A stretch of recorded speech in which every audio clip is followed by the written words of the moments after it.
کھجوریں سنائی جاتی تھی. حضرت عثمان غنی نے اس جگہ کو 35,000 دینار دراہم دے کر خریدا اور مسجد کی توسیع کی. رسول اللہ نے فرمایا عثمان کے لیے جنت. آگے چلیے. مسجد الحرام میں مولا کائنات مولا علی رشید میاں فرماتے ہیں کہ مسجد الحرام میں وسعت کی ضرورت تھی. حضرت عثمان غنی نے مسجد الحرام کے برابر میں زمین کو خرید کر مسلمانوں میں وقف کیا. اللہ کے رسول نے فرمایا صلی اللہ علیہ وسلم عثمان کے لیے جنت. آپ مجھے بتائیں کتنی مرتبہ حضور نے جنت کی بشارت دی؟ کتنی مرتبہ جنت کی بشارت دی؟ یہ رسول اللہ صلی اللہ علیہ وسلم کی حضرت عثمان سے محبت تھی اور حضرت عثمان کی دین کے لیے خدمات تھی. اس لیے تو ہم کہتے ہیں ہر صحابی نبی جنتی حضرت عثمان بھی جنتی. اب حضرت عثمان غنی رضی اللہ عنہ آپ کا نام ہے عثمان. کیا نام ہے بیٹا؟ عثمان.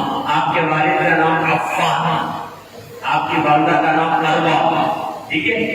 اور ابتداء اسلام میں ایمان لانے والے اور 35 سنیں ہجریہ 11 ذوالحجۃ الحرام کو شہادت پائی.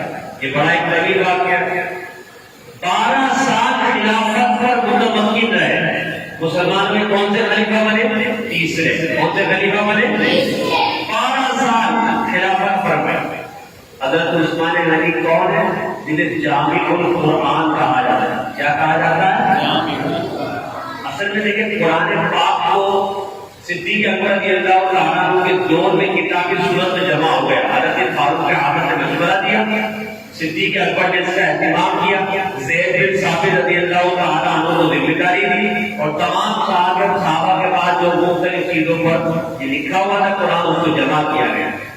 اب یہ تو ہو گیا. حضرت عثمان غنی کے دور میں کیونکہ فتوحات حضرت فاروق اعظم کے دور میں ہوئی. پھر حضرت عثمان غنی کے پہلے 6 سال جو تھے خلافت میں اس میں فتوحات ہوئی. اب ہر علاقے کا لہجہ الگ, بات کرنے کا انداز الگ تھا. تو مسلمانوں کی قرات کا انداز کیا ہو گیا؟ بدل گیا. کہیں کسی انداز میں پڑھی جا رہا ہے, کسی کے انداز میں پڑھی جا رہا ہے. صحابہ نے عرض کیا کہ حضور کا ایسا نہ ہو کہ امت فتنے میں پڑ جائے.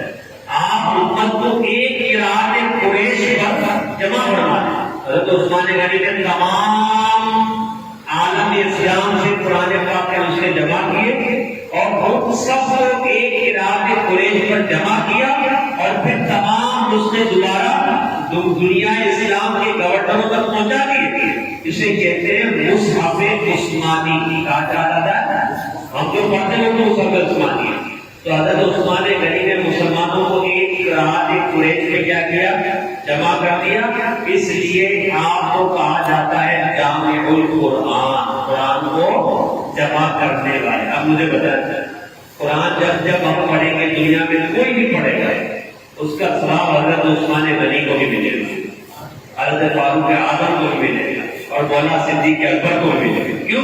کیونکہ انہوں نے اس کام میں اپنا حصہ دیا. حضرت عثمان غنی کو کامل الحیا کہا جاتا ہے. کیا کہا جاتا ہے؟ بڑی حیا والا.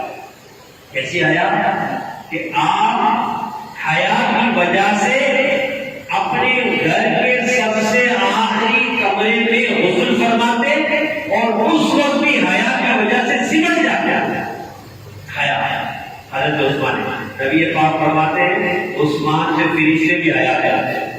عثمان غنی سے فرشتے اور حیا ایک ایسی چیز ہے جس کے بارے میں رسول اللہ صلی اللہ علیہ وسلم فرماتے ہیں کہ حیا ایمان کا حصہ ہے. حیا کیا چیز ہے؟ حیا کا معنی ہے وہ رکاوٹ جو انسان کو برے کام سے روکے. وہ رکاوٹ انسان کو برے کام سے روکے. اگر ہمیں برے کام سے, گالیاں دینے سے, گندی باتیں کرنے سے, گناہ کرنے سے کوئی چیز رکا